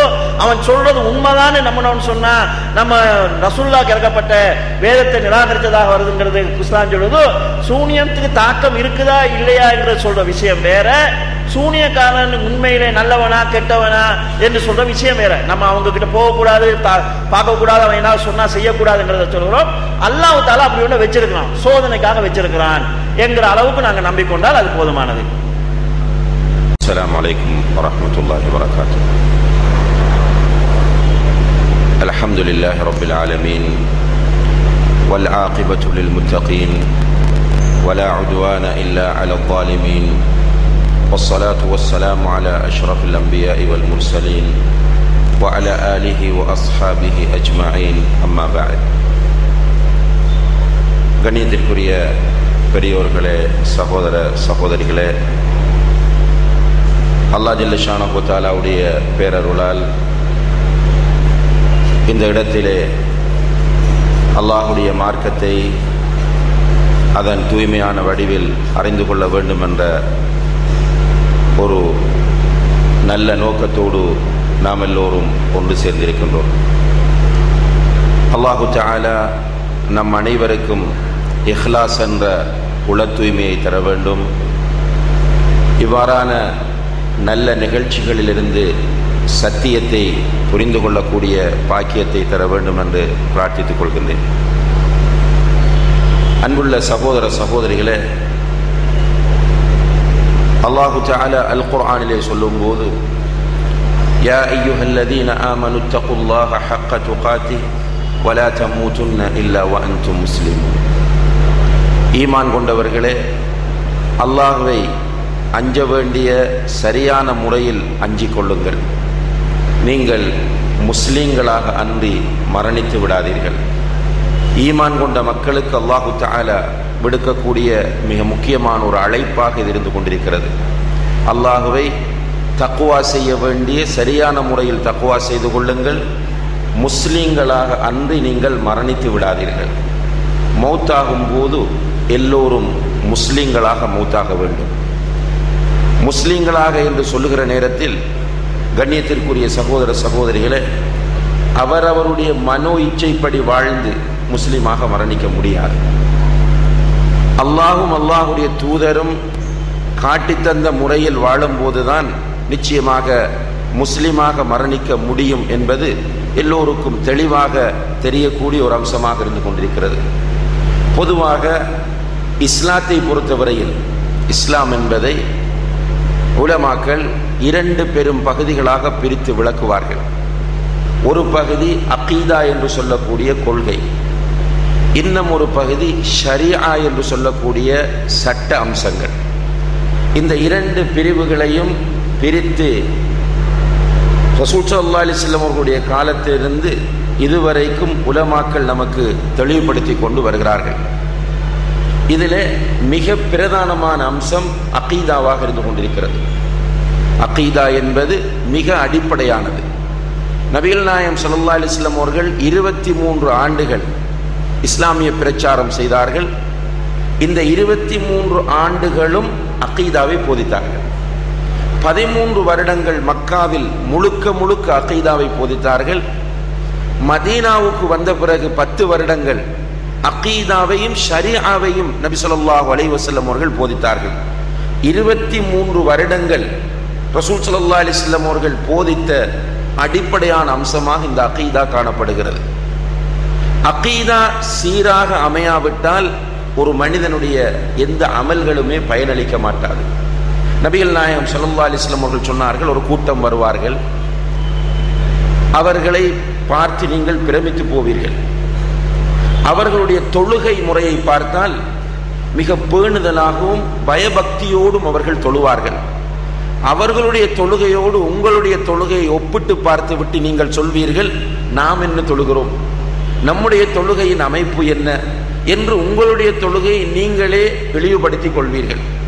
அவர்களுடைய நோன்பை பார்த்து நீங்கள் பிரமித்து போய் உங்களுடைய நோன்பை அவர்களுடைய நோன்போடு ஒப்பிட்டு நாம் எங்கே நோன்பு நோக்கிறோம் என்று உங்களுடைய நோன்பை நீங்கள் இழிவுபடுத்திக் கொள்வீர்கள். அதே போன்று அவர்கள் செய்யக்கூடிய ஒவ்வொரு அமலோடும் உங்களுடைய அமலை ஒப்பிட்டு பார்ப்பீர்கள். பார்த்துவிட்டு அவர்கள்தான் அமல் செய்கிறார்கள், நம்மிடம் எங்கே அமல்கள் இருக்கின்றன என்று கேட்பீர்கள். ஆனால் அந்த மக்கள், நீங்கள் யாரை பார்த்து பிரமித்து போனீர்களோ அந்த மக்கள் யக்ரஊனல் குர்ஆன் லா யுஜாவிஸு ஹனாஜிரஹும், குர்ஆனை ஓதுவார்கள், அவர்களுடைய தொண்டை குழியை அது தாண்டாது, அதாவது உள்ளத்திற்கு அந்த குர்ஆன் செல்லாது. அவர்கள் யம்ருகூன மினத் தீன் கமா யம்ருகு ஸஹ்மு மினர் கமா யம்ருகு அஸ்ஸஹ்மு அர்ரமியத்து மினஸ் ஸஹ்ம், அதாவது வில்லிலிருந்து அம்பு எப்படி வெளியே செல்லுமோ அதே போன்று அவர்கள் இஸ்லாத்திலிருந்து வெளியேறி விடுவார்கள் என்று நபி ஸல்லல்லாஹு அலைஹி வஸல்லம் அவர்கள் சொல்லக்கூடிய ஹதீஸ் ஸஹீஹுல் புகாரியிலே பதிவு செய்யப்பட்டிருக்கிறது. அன்புள்ள சகோதர சகோதரிகளே, இந்த ஹதீஸை மிக கவனமாக நாம் பார்க்க வேண்டும். ரசூலுல்லாஹி அலைஹி வஸல்லம் அவர்கள் நிறைய இபாதத் செய்யக்கூடிய ஒரு மக்களை அடையாளப்படுத்தி அவர்கள் இஸ்லாத்திலிருந்து வெளியேறி விடுவார்கள் என்று சொல்கிறார்கள். இபாதத் செய்கிறார்கள், தொழுகிறார்கள், நோன்பு நோக்கிறார்கள், மக்கள் எல்லோரும் பிரமித்து போகக்கூடிய அளவுக்கு அமல்களை செய்கிறார்கள், ஆனால் இஸ்லாத்தை விட்டு வெளியே போய்விடுகிறார்கள். என்ன காரணம்? இவர்களிடம் சரியான அகீதா இருக்கவில்லை. நிறைய அமல் இருந்தது, ஆனால் அகீதாவிலே கோளாறு இருந்தது, கொள்கையிலே கோளாறு இருந்தது. இதனால் அவர்கள் இஸ்லாத்தை விட்டு வெளியேறி விடுகிறார்கள் என்று நபிகள் நாயகம் ஸல்லல்லாஹு அலைஹி வஸல்லம் அவர்கள் சொல்வதன் மூலம் வெறுமனே அமல்கள், சீரான அகீதா இல்லாத, சீரான கொள்கை இல்லாத அமல்களால் எந்த பயனும் இல்லை என்பதை மிக தெளிவாக நபி ஸல்லல்லாஹு அலைஹி வஸல்லம் அவர்கள் நமக்கு சொல்லித் தருகிறார்கள். அன்புள்ள சகோதர சகோதரிகளே, இந்த அகீதா என்கிற வார்த்தை எல்லோருமே இன்று பயன்படுத்துகிற ஒரு வார்த்தையாக இருந்து கொண்டிருக்கிறது. அகீதா என்று பயன்படுத்தாதவர்களே கிடையாது, எல்லோருமே அகீதா என்று பயன்படுத்துகிறார்கள். ஆனால் இந்த பயன்படுத்துகிற மக்களிடம் போய் அகீதா என்றால் என்ன என்று கேட்டு பாருங்கள், கொள்கை என்று சொல்வார்கள். அகீதா என்றால் கொள்கை என்று சொல்வார்கள். கொள்கை என்றால் என்ன என்று கேட்டால் அகீதா என்று சொல்வார்கள். அகீதா என்றால் கொள்கை, கொள்கை என்றால் அகீதா. சிலர் சில ஃபிக்ஹுடைய விஷயங்களை அகீதா என்று நினைத்துக் கொண்டிருக்கிறார்கள். தொழுகையிலே உள்ள சில சட்டங்களை அல்லது ஜனாசாவோடு உள்ள சில சட்டங்களை, பெருநாளோடு தொடர்பான சில சட்டங்களை அகீதா என்று நினைத்து அவர் கொள்கையில் உறுதியானவர், எங்கு சென்றாலும் கொள்கையில் உறுதியாக இருப்பார் என்று சொல்வார்கள். காரணம் என்னவென்றால் அகீதா என்றால் என்னவென்று இவர்களுக்கு புரியவில்லை. அன்புள்ள சகோதர சகோதரிகளே, அகீதா என்பதை சுருக்கமாக சொல்வதாக இருந்தால் நாம் ஈமான் கொள்ள வேண்டிய அடிப்படைகள் 6 இருக்கின்றன. அந்த 6 அடிப்படைகளையும் அல்லாஹ், மலக்குகள், வேதங்கள், ரசூல்மார், கலா கதிர், மறுமை, இந்த 6 அம்சங்களையும் எந்த சந்தேகத்திற்கும் இடமில்லாமல் உறுதியாக நம்புவது. இந்த 6 அம்சங்களை மாத்திரமல்ல, இந்த 6ஓடு தொடர்பான அனைத்தை, உதாரணமாக அல்லாஹ்வை ஈமான் கொள்வது என்றால் அல்லாஹ்வோடு தொடர்பான அனைத்து அம்சங்களையும் சந்தேகம் இல்லாமல் ஈமான் கொள்ள வேண்டும். உதாரணமாக நபிகள் நாயகம் ஸல்லல்லாஹு அலைஹி வஸல்லம் அவர்கள் சொல்லுகிறார்கள், ஏற்கனவே ஷேக் இஸ்மாயில் ஸலஃபி அவர்களும் சொன்னார்கள், நரகத்தில் அல்லாஹு தஆலா நரகவாசிகளை போடும்போது அல்லாஹ் கேட்பான், நரகம் கேட்கும், ஹல் மின் மஸீத், இன்னும் இருக்கிறதா இன்னும் இருக்கிறதா என்று நரகம் கேட்கும். நரகவாசிகளை நரகத்திலே போட்டுக் கொண்டிருக்கும் போது இன்னும் இருக்கிறதா இன்னும் இருக்கிறதா என்று கேட்கும் போது அல்லாஹு தஆலா தன்னுடைய பாதத்தை என்று ஒரு ரிவாயத்திலும் தன்னுடைய காலை என்று இன்னும் ஒரு ரிவாயத்திலும் வருகிறது. அல்லாஹ் தன்னுடைய காலை அல்லது தன்னுடைய பாதத்தை நரகத்தின் மீது வைப்பான். வைத்ததும் நரகம் கத் கத் போதும் போதும் என்று சொல்லும். அப்ப நரகம் நிறைந்து விடும். இங்கே அல்லாஹ் தன்னுடைய பாதத்தை நரகத்தின் மீது வைப்பான் என்று நம்புவதும் அகீதா. யார் ஒருவர் அல்லாஹ்வுக்கு பாதம் இல்லை என்று சொல்கிறாரோ, யார் ஒருவர் அல்லாஹ்வுக்கு கால் இல்லை என்று சொல்கிறாரோ அவர் அகீதாவிலே கோளாறு உள்ளவர். அல்லாஹ் நரகத்தின் மீது பாதத்தை வைப்பான் என்கிற விஷயத்தை யார் ஒருவர் நம்ப தயங்குகிறாரோ அவர் அகீதாவிலே வழிகேட்டில் உள்ளவர். அகீதா என்று சொன்னால் அல்லாஹ்வோடும் அல்லாஹ்வோடு தொடர்பான அனைத்து அம்சங்களையும் எந்த சந்தேகத்திற்கும் இடமில்லாமல் உறுதியாக நம்ப வேண்டும். மறுமை அதனோடு தொடர்பான அனைத்து அம்சங்களையும் எந்த சந்தேகத்திற்கும் இடமில்லாமல் நம்ப வேண்டும். தூதர்கள் அவர்களோடு தொடர்பான அனைத்து அம்சங்களையும் எவ்விதமான சந்தேகத்திற்கும் இடமில்லாமல் நம்ப வேண்டும். இதுதான் அகீதா என்று சொல்வது. ஈமான் கொள்ள வேண்டிய 6 அம்சங்களையும் அதனோடு தொடர்பான அனைத்து அம்சங்களையும் எந்தவித சந்தேகத்திற்கும் இடமில்லாமல் உறுதியாக நம்புவதுதான் அகீதா. கண்ணியத்திற்குரிய சகோதர சகோதரிகளே, இந்த அகீதா என்ற நம்பிக்கையோடு தொடர்பான அல்லது கொள்கை என்று நாம் சொல்லக்கூடிய இந்த அம்சங்கள் அனைத்துமே மறைவானவை. இந்த அகீதாவோடு தொடர்பான எந்த ஒரு விஷயத்தையும் நம்முடைய கண்களால் நாம் பார்க்கவில்லை. எனவே மறைவானதாக இருக்கக்கூடிய அகீதாவை அதனோடு தொடர்பான அம்சங்களை யார் சொல்ல வேண்டும் என்றால் அல்லாஹ் தான் சொல்ல வேண்டும். அல்லாஹ்வை தவிர வேறு யாராலும் அகீதாவில் உள்ள அம்சங்களை கற்பனை பண்ண முடியாது. அல்லாஹ் சொல்ல வேண்டும் என்றால் அல்லாஹ் குர்ஆனில் சொல்லுவான் அல்லது நபிகள் நாயகம் ஸல்லல்லாஹு அலைஹி வஸல்லம் அவர்கள் மூலம் சொல்லுவான். அல்லாஹ்வும் அல்லாஹ்வுடைய தூதரும் அகீதாவுடைய விஷயத்தில் ஏதாவது ஒன்றை சொல்லிவிட்டால் அதில் நாம் இஜ்திஹாத் செய்ய முடியாது. அகீதாவுடைய அம்சங்கள் அனைத்தும் தௌகீஃபி என்று சொல்வார்கள். தௌகீஃபி என்றால் குர்ஆனிலும் ஹதீஸிலும் வந்ததை அப்படியே நம்பியாக வேண்டும். இதில் நம்முடைய அக்லை நுழைப்பதற்கு எந்த வாய்ப்பும் கிடையாது. நம்முடைய அறிவை பயன்படுத்தி நம்முடைய பகுத்தறிவை வைத்து அகீதாவை புரிய முடியாது. உதாரணமாக ரசூல் ஸல்லல்லாஹு அலைஹி வஸல்லம் அவர்கள் சொல்லக்கூடிய செய்தி சஹீஹ் முஸ்லிமிலே வருகிறது. அல்லாஹு தஆலா இரவின் 3வது பகுதியில் கீழ்வானத்திற்கு இறங்குகிறான். அல்லாஹு தஆலா இரவின் 3வது பகுதியில் கீழ்வானத்திற்கு இறங்குகிறான். கீழ்வானத்திற்கு இறங்கி ஹல் மின் சாயிலின் ஃபஅதி, என்னிடம் கேட்பவர்கள் யாராவது இருக்கிறார்களா அவர்களுக்கு கொடுக்க வந்திருக்கிறேன். வஹல் மின் முஸ்தக்ஃபிரின் ஃபஅக்ஃபிரு லஹ், என்னிடம் பாவ மன்னிப்பு தேடி யாராவது வந்திருக்கிறார்களா அவர்களுக்கு பாவ மன்னிப்பு கொடுக்க வந்திருக்கிறேன் என்று அல்லாஹு தஆலா சொல்வதாக நபிகள் நாயகம் ஸல்லல்லாஹு அலைஹி வஸல்லம் அவர்கள் சொல்கிறார்கள். இது அகீதாவில் உள்ள மிக முக்கியமான ஒரு அம்சம். இது அகீதாவில் காணப்படக்கூடிய மிக அடிப்படையான ஒரு அம்சம். அல்லாஹ் இரவின் 3வது பகுதியில் கீழ்வானத்திற்கு இறங்குகிறான். எப்படி இறங்குகிறான் தெரியாது. அல்லாஹு தஆலா எப்படி இறங்குகிறான் என்பது தெரியாது. ஏன் தெரியாது? அகீதா என்பது மறைவானது. மறைவானதை அல்லாஹ் தான் சொல்லித்தர வேண்டும். அல்லாஹு தஆலாவுடைய தூதர் அல்லாஹ் இறங்குகிறான் என்று சொன்னார்கள். எப்படி இறங்குகிறான் என்பதை சொல்லித் தரவில்லை. அல்லாஹ்வுடைய தூதர் எப்படி அல்லாஹ் இறங்குகிறான் என்று சொல்லி இருந்தால் நிச்சயமாக நாம் சொல்ல முடியும். அல்லாஹ்வுடைய தூதர் சொல்லாத நேரத்தில் நாம் எந்த விளக்கமும் அதற்கு சொல்ல முடியாது. அல்லாஹ்வுடைய அன்பு இறங்குகிறது, அல்லாஹ்வுடைய கருணை இறங்குகிறது, அல்லாஹ்வுடைய விசாலமான பார்வை இறங்குகிறது என்றெல்லாம் நாம் விளக்கம் சொல்ல முடியாது. அல்லாஹ்வுடைய தூதர் சொன்னதை அப்படியே நாம் நம்ப வேண்டும். மிக அடிப்படையான அம்சம் சகோதரர்களே. இந்த அகீதாவில் இஜ்திஹாதிற்கு எந்த இடமும் கிடையாது. நம்முடைய அறிவை வைத்து எந்த ஒரு ஆய்வுமே செய்ய முடியாது. இதனால் தான் அஹ்லு சுன்னா அல்லது ஸலஃபு ஸாலிஹூன் என்று நபிகள் நாயகம் ஸல்லல்லாஹு அலைஹி வஸல்லம் அவர்களால் சிறப்பித்து சொல்லப்பட்ட 3 நூற்றாண்டைச் சேர்ந்த மக்கள், خير القرون قرني ثم الذين يلونهم சும்மல்லதீன யலூனஹும், நூற்றாண்டுகளில் சிறந்தது என்னுடைய நூற்றாண்டு, அதற்கு அடுத்த நூற்றாண்டு, அதற்கு அடுத்த நூற்றாண்டு என்று நபிகள் நாயகம் ஸல்லல்லாஹு அலைஹி வஸல்லம் அவர்கள் புகழ்ந்து பாராட்டி சொன்ன அந்த 3 நூற்றாண்டில் வாழ்ந்த நல்ல மக்களை விட்டும் வழிகேடர்களை பிரித்து காட்டக்கூடிய அம்சம் இதுதான். அந்த நல்ல மக்கள் என்ன செய்தார்கள்? அல்லாஹ் சொன்னதை அப்படியே நம்பினார்கள். வழிகேடர்கள் அவர்களுடைய அக்லை பயன்படுத்தினார்கள். அக்ல் என்றால் பகுத்தறிவு. அவர்களுடைய பகுத்தறிவை பயன்படுத்தினார்கள். அவர்கள் முன்வைத்த வாதங்கள் என்ன? அல்லாஹ்வை நாங்கள் பரிசுத்தப்படுத்த போகிறோம், அல்லாஹ்வை அடியார்களுக்கு ஒப்பிட்டு விடக் கூடாது, அல்லாஹ்வும் படைப்புகளும் ஒன்று என்று மக்கள் நினைத்து விடக் கூடாது.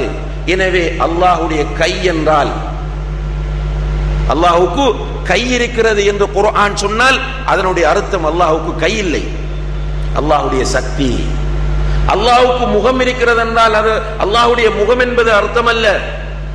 அல்லது அல்லாஹ் இறங்குகிறான் என்றால் அல்லாஹ் இறங்குகிறான் என்பது அர்த்தம் அல்ல. அல்லாஹ் இறங்குகிறான் என்றால், அல்லாஹ்வுக்கு கை இருக்கிறது என்றால், அல்லாஹ்வுக்கு முகம் இருக்கிறது என்றால், அல்லாஹ்வுக்கு பாதம் இருக்கிறது என்று சொன்னால் மக்கள் அல்லாஹ்வை அவர்களை போன்று நினைத்து விடுவார்கள். எனவே என்ன செய்வோம்? யோசிக்கிறார்கள், அல்லாஹ்வை பரிசுத்தப்படுத்த வேண்டும். ஜஹ்மியாக்கள் என்று சொல்லக்கூடிய ஒரு கூட்டம் அல்லாஹ்வுடைய சிஃபாத்துகளையும் அல்லாஹ்வுடைய பண்புகளையும் அல்லாஹ்வுடைய திருநாமங்களையும் அப்படியே நிராகரித்தார்கள். நோக்கம் நல்ல நோக்கம். இன்றைக்கு இதுவரையும் பேசினார்கள் இந்த சூனியத்தை பற்றி பேசக்கூடியவர்கள் இல்லை என்று சொல்வதன் நோக்கம் நல்ல நோக்கம், அல்லாஹ்வை தூய்மைப்படுத்த வேண்டும் என்ற நோக்கம்.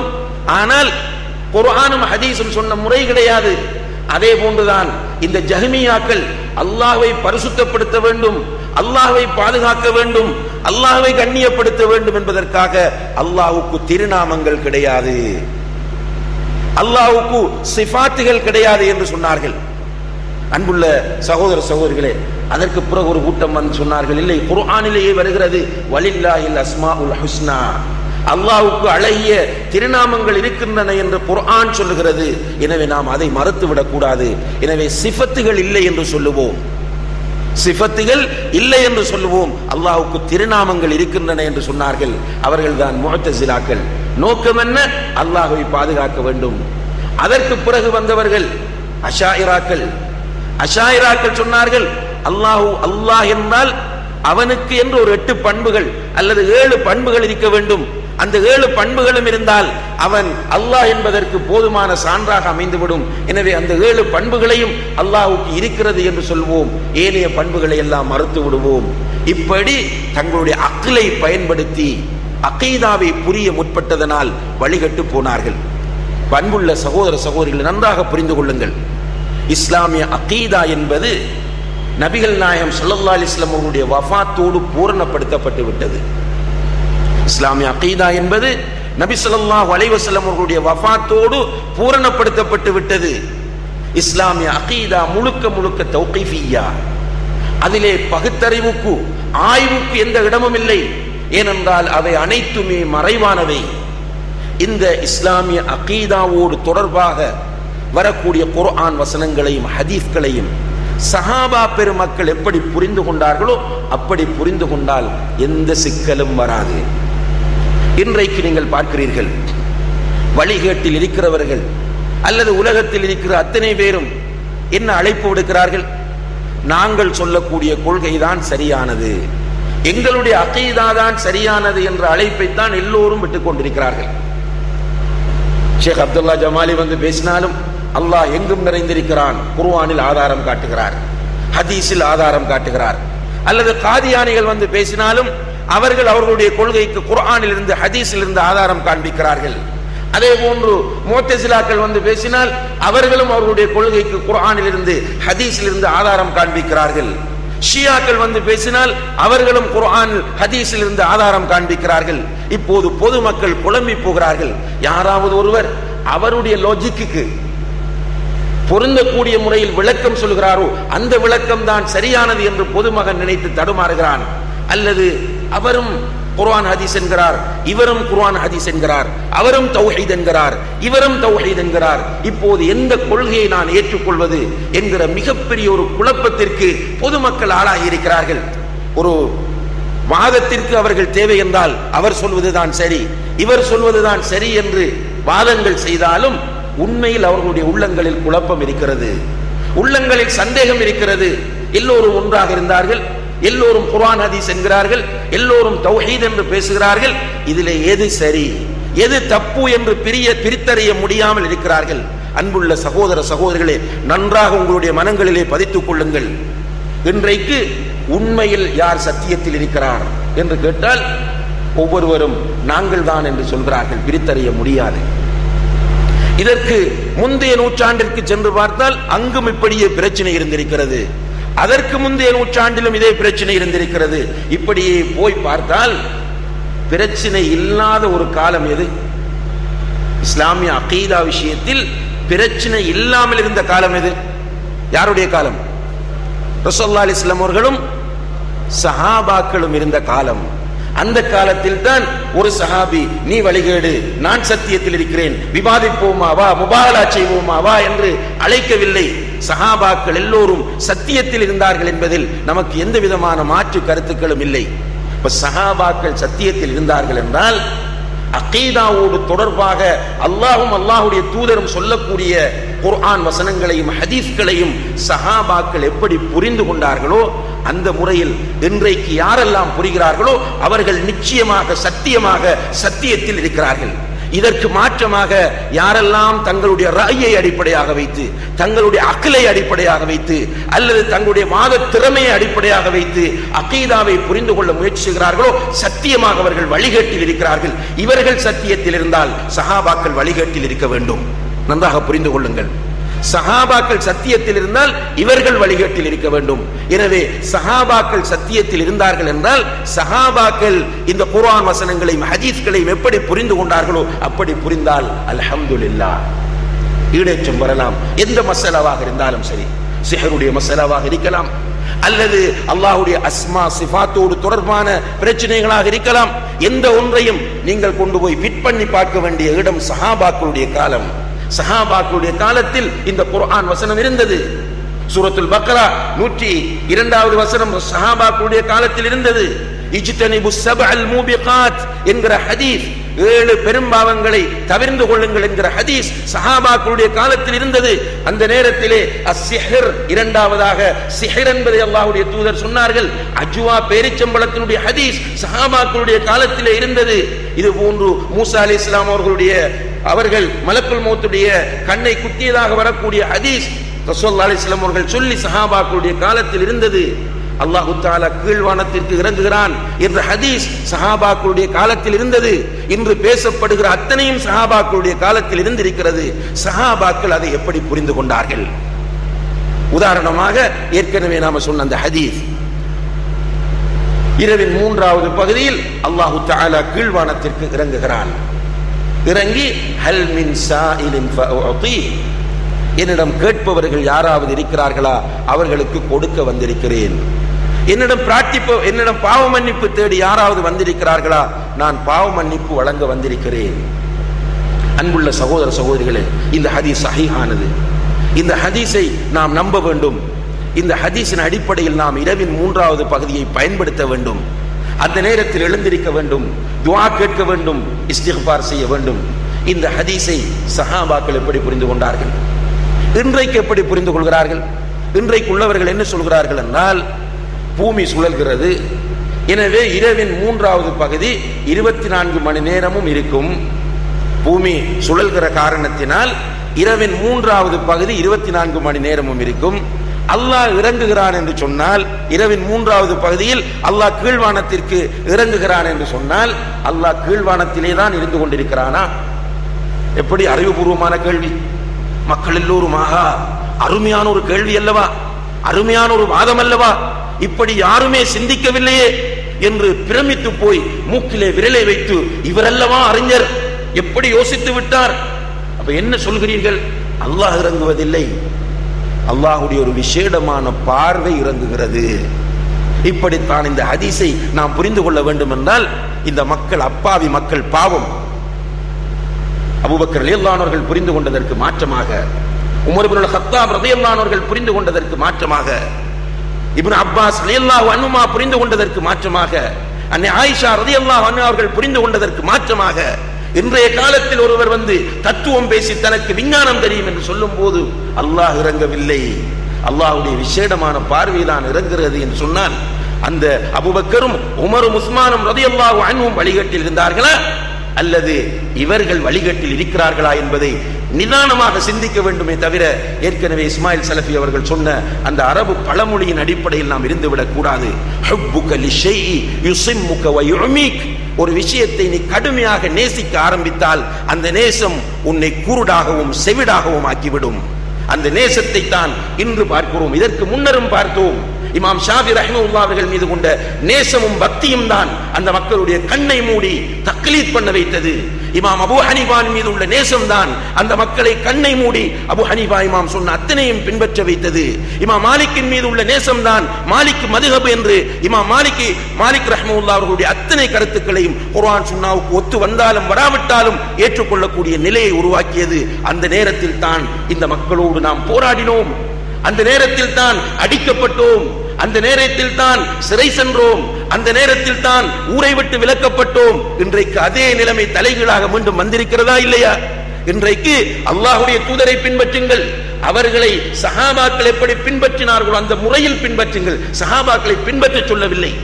சஹாபாக்கள் அல்லாஹ்வுடைய தூதரை எந்த முறையில் பின்பற்றினார்களோ அந்த முறையில் சரியாக பின்பற்றுங்கள் என்று சொல்லும் போது சொல்ல வருகிறவரை தடுப்பதற்கான முயற்சி, சொல்ல ஏற்பாடு செய்கிற நிகழ்ச்சியை குழப்புவதற்கான ஏற்பாடுகள்.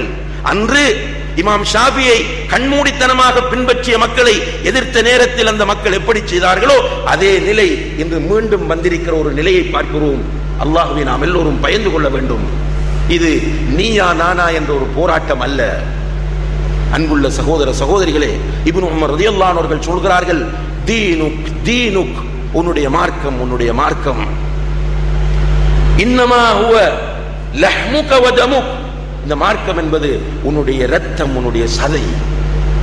இந்த மார்க்கம் என்பது உன்னுடைய இரத்தம், உன்னுடைய சதை. ஃபந்துர் அம்மன் தஅஹுத், இந்த மார்க்கத்தை நீ யாரிடம் இருந்து எடுக்கிறாய் என்பதை நன்றாக சிந்தித்துப் பார். இந்த மார்க்கத்தை நீ யாரிடம் இருந்து எடுக்கிறாய் என்பதை சிந்தித்துப் பார். ஹுத் அம்மன் இஸ்தகாம், யார் கொள்கையில் உறுதியாக இருக்கிறாரோ அவரிடமிருந்து நீ இந்த மார்க்கத்தை எடு. வலா தஅஹுத் அம்மன் மால், யார் கொள்கையில் இருந்து தடம் புரண்டு செல்கிறாரோ அவரிடமிருந்து கொள்கையை எடுத்து விடாதே என்று இப்னு உமர் ரலியல்லாஹு அன்ஹுமா அவர்கள் சொல்கிறார்கள். எனவே இஸ்லாமிய அகீதா நம்முடைய உயிர் நாடி, இஸ்லாமிய அகீதா நம்முடைய அடிப்படை, இஸ்லாமிய அகீதா இதுதான் நம்முடைய ஈடேற்றத்தின் அடிப்படை ரகசியம். நிறைய தொழுகிறோம், நிறைய நோன்பு நோக்கிறோம், நீண்ட தாடி வைத்திருக்கிறோம், அல்லது நிறைய தாவா செய்கிறோம், நிறைய போஸ்டர் ஒட்டினோம், என்னுடைய கட்சியில் நிறைய பேர் இருக்கிறார்கள், என்னுடைய இயக்கத்தில் நிறைய பேர் இருக்கிறார்கள், வெற்றி தராது. நம்முடைய உயிர்கள் பிரியும் போது தனியே தான் பிரிய போகிறது. மலக்குல் மௌத் அலைஹிஸ்ஸலாம் அவர்கள் வந்து உட்காருவதை இதுவரை யாருமே நாம் பார்த்தது கிடையாது. ரசூல் ஸல்லல்லாஹு அலைஹி வஸல்லம் அவர்கள் சொல்கிறார்கள், ஒரு அடியான் இந்த உலகத்தை விட்டு பிரியக்கூடிய தருணம் வரும்போது அவன் நல்லவனாக இருந்தால், அவன் சரியான அகீதாவில் இருந்தவனாக ஒரு சாலிஹான அடியானாக இருந்தால், சுவர்க்கத்திலிருந்து ஒரு கஃனை எடுத்துக்கொண்டு சில பிரகாசமான தோற்றத்தையுடைய மலக்குகள் வந்து அவனுடைய கண்ணு கட்டிய தூரத்திலே உட்கார்ந்து கொள்வார்கள். அப்படி இருக்கும் போது மலக்குல் மௌத் அலைஹிஸ்ஸலாம் அவர்கள் அவனுடைய தலைமாட்டிலே வந்து உட்காருவார்கள். உட்கார்ந்து சொல்வார்கள், யா ரூஹத் தய்யிபா உக்ருஜி இலா மக்ஃபிரத்தின் மின் அல்லாஹி வ ரிதுவான், நல்ல ஆத்மாவே, நல்ல ஆத்மாவே, அல்லாஹ்வுடைய மன்னிப்பின்பாலும் அவனுடைய திருப்தியின்பாலும் வெளியே வா என்று அழைப்பார்கள். மிக மென்மையாக அவனுடைய உயிரை உடம்பிலிருந்து எடுத்து அந்த கஃனில் வைத்து கொண்டு செல்வார்கள்.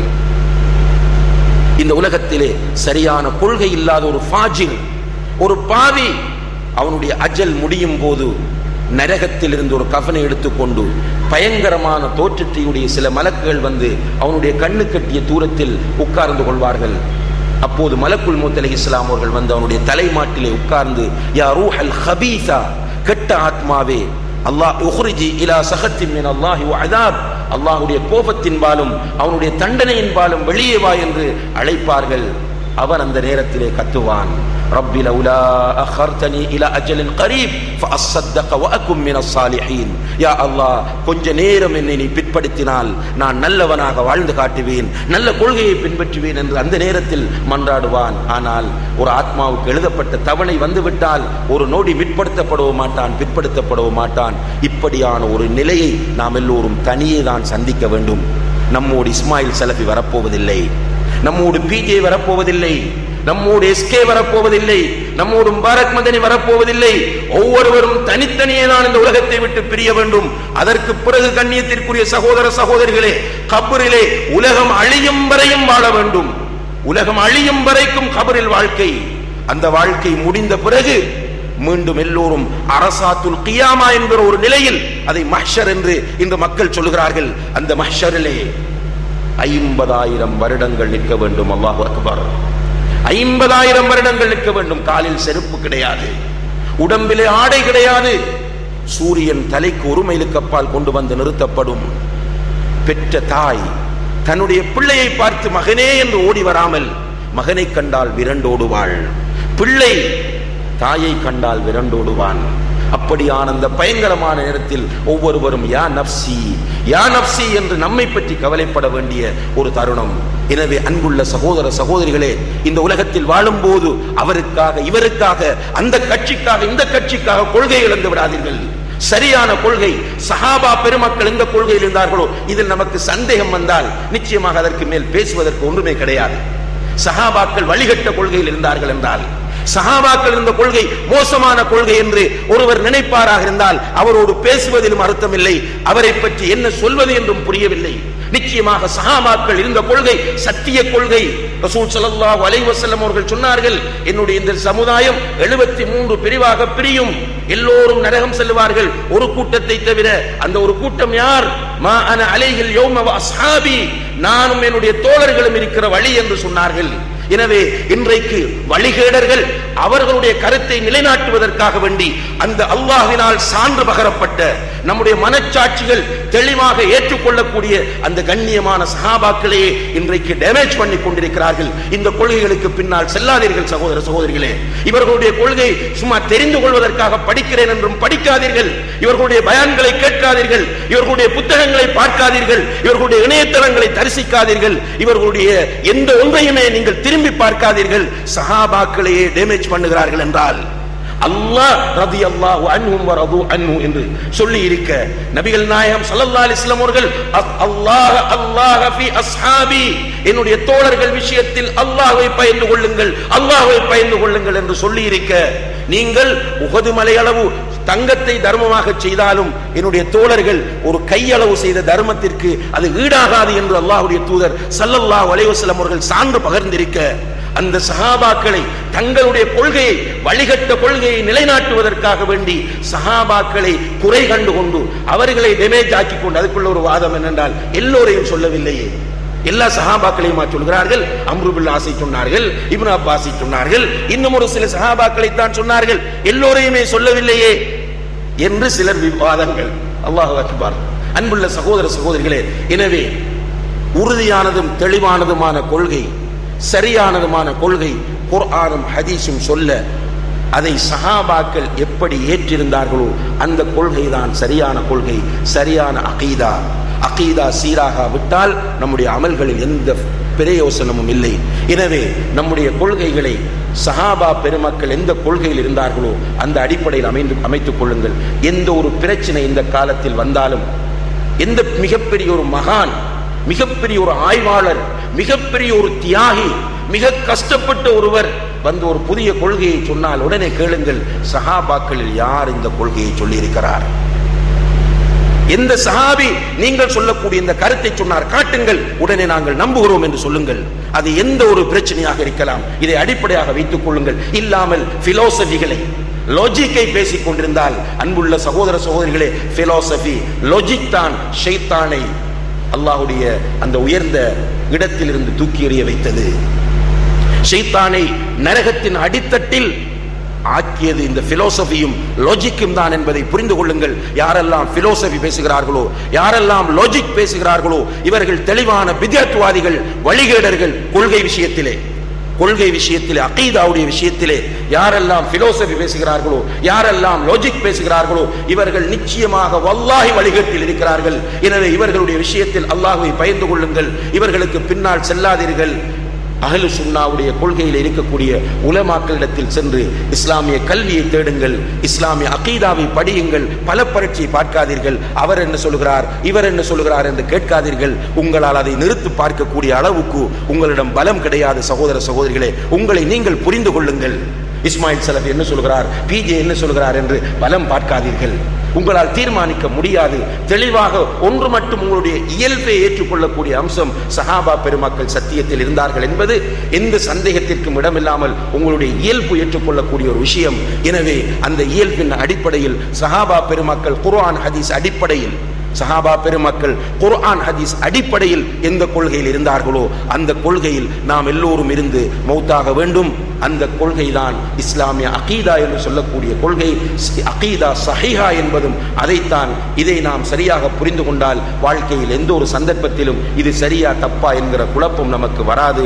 எல்லாம் வல்ல அல்லாஹ் ஜல்ல ஷானஹு தஆலா நம் அனைவருக்கும் ஹிதாயத்தை நசீபாக்க வேண்டும். அல்லாஹ் தஆலா நம் அனைவருக்கும் சத்தியத்தை சத்தியமாக காட்டி அதை பின்பற்றக்கூடிய பாக்கியத்தை தர வேண்டும். அசத்தியத்தை அசத்தியமாக காட்டி அதிலிருந்து தவிர்த்து கொள்ளக்கூடிய வாய்ப்பை அல்லாஹ் தஆலா நம் அனைவருக்கும் தர வேண்டும். அல்லாஹ் தஆலா சரியான அகீதாவில் வாழ்ந்து அந்த அகீதாவோடு மரணிப்பதற்கு நம் ஒவ்வொருவருக்கும் தௌபீக் செய்ய வேண்டும். வஆகிரு தஅவானா அனில் ஹம்துலில்லாஹி ரப்பில் ஆலமீன். வஸ்ஸலாமு அலைக்கும் வரஹ்மத்துல்லாஹி வபரகாத்துஹு.